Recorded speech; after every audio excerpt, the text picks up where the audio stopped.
So this past week, if you've seen any of my latest videos, you know that I've been citing George's original blurbs for the series and connecting it to Dave and Dan, using that as a template for later seasons of Game of Thrones. But some people have been asking, what are these original blurbs and how come I've never heard of them? And yeah, that's a very fair question. Up until a few weeks ago, I didn't know these existed at all, but it turns out George had some ideas for how the story was supposed to play out initially, but then changed his mind, something we know he does fairly often. Some of these changes include the importance of House Dayne in connection to Daenerys, and how the original Winds of Winter blurb looks suspiciously like the plot to Game of Thrones Season 7 and 8. We're going to be talking about all that and more in today's video, so as usual, hit that like button, comment, subscribe, all that good stuff, and let's just jump into it.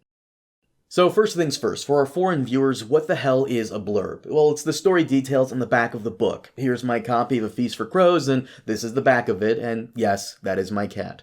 She is adorable. But where did these come from? How come nobody really noticed it before? Well, once upon a time, before people used Amazon to buy HD copies of Uncle Buck, people used it to buy books, and mainly just books. Now, the interesting thing here is that with George and his publishers, back in the day, they would send out advance copies to bookstores and reviewers to hype up the release. Here's an advance copy of the first book on sale now for $2,500. The very important piece of information to know about this is that sometimes they contained initial ideas for the story that George would later abandon or switch around, as you'll see in a minute. To answer the other question, how come no one really noticed it before? Well, they have, but the people who do talk about it and have, did so on popular forums online where their posts would get overtaken and pushed to the side by the 300th theory post that Mance Rayder is secretly a pineapple. Though I'm surprised other Ice and Fire YouTubers have never really touched on it before, and like I said in my previous video, I normally don't browse Reddit, so unless someone sends me a link, I won't really see it. And of course, shout out to Reddit user Seamus Henny for putting up a well-researched post about this. But there are blurbs for the first 3 books, but the more interesting ones are the ones for Feast for Crows and Winds of Winter.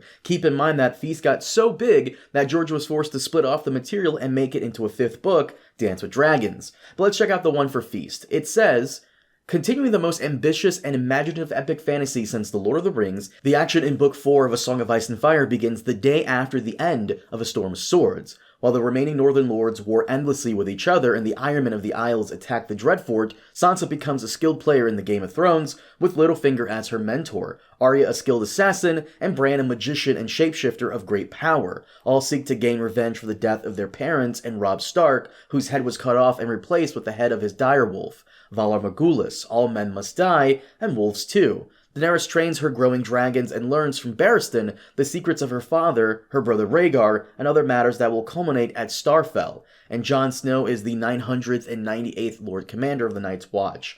The wall is his, the night is dark, and he has King Stannis to face. The cold wind is rising, and still, there are inhuman powers gathering in the north.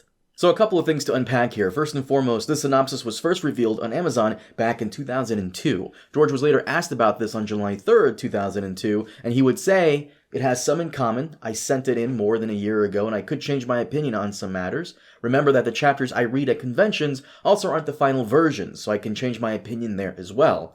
However, someone asked him again weeks later on July 21st, 2002, and he says, "Don't believe anything you read on Amazon about plot details, page count, release dates, any of it. I don't know where they get this stuff." So here's what I'm thinking.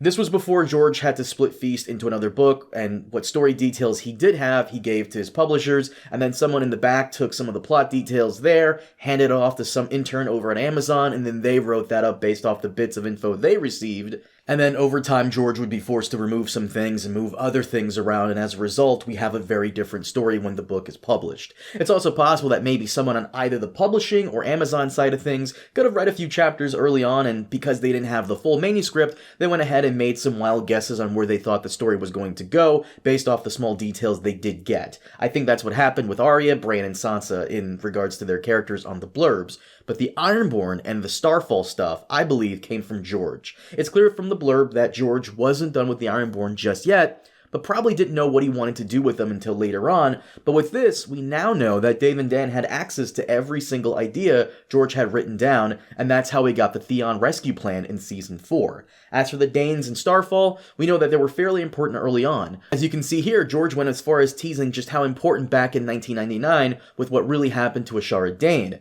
Not only that, but Ashara is brought up at least 8 different times in the first 3 books, and then again in Dance with Dragons, her name comes up 10 different times in Barristan's Kingbreaker chapter alone. And since Feast was split off into Dance, and we have Barristan thinking about her multiple times, it's safe to say that whatever George had in mind for Starfall and the Daynes in relation to Daenerys' storyline was fairly important. Whether it's a drop plot or not remains to be seen, though it's a safe bet at this point that it is dropped considering George is trying to wrap the story up in 2 books. And before I move on, yes, it's not lost on me that both Jon and Daenerys are connected to House Dayne and Starfall in some way, though I will let the theory people tackle that one. And with that said and all this information in mind, let's get on to the Winds of Winter blurb, and it's very interesting. Continuing the most imaginative and ambitious epic fantasy since The Lord of the Rings, winter has come at last, and no man can say whether it will ever go again. The wall is broken, the cold dead legions are coming south, and the people of the Seven Kingdoms turn to their queen to protect them.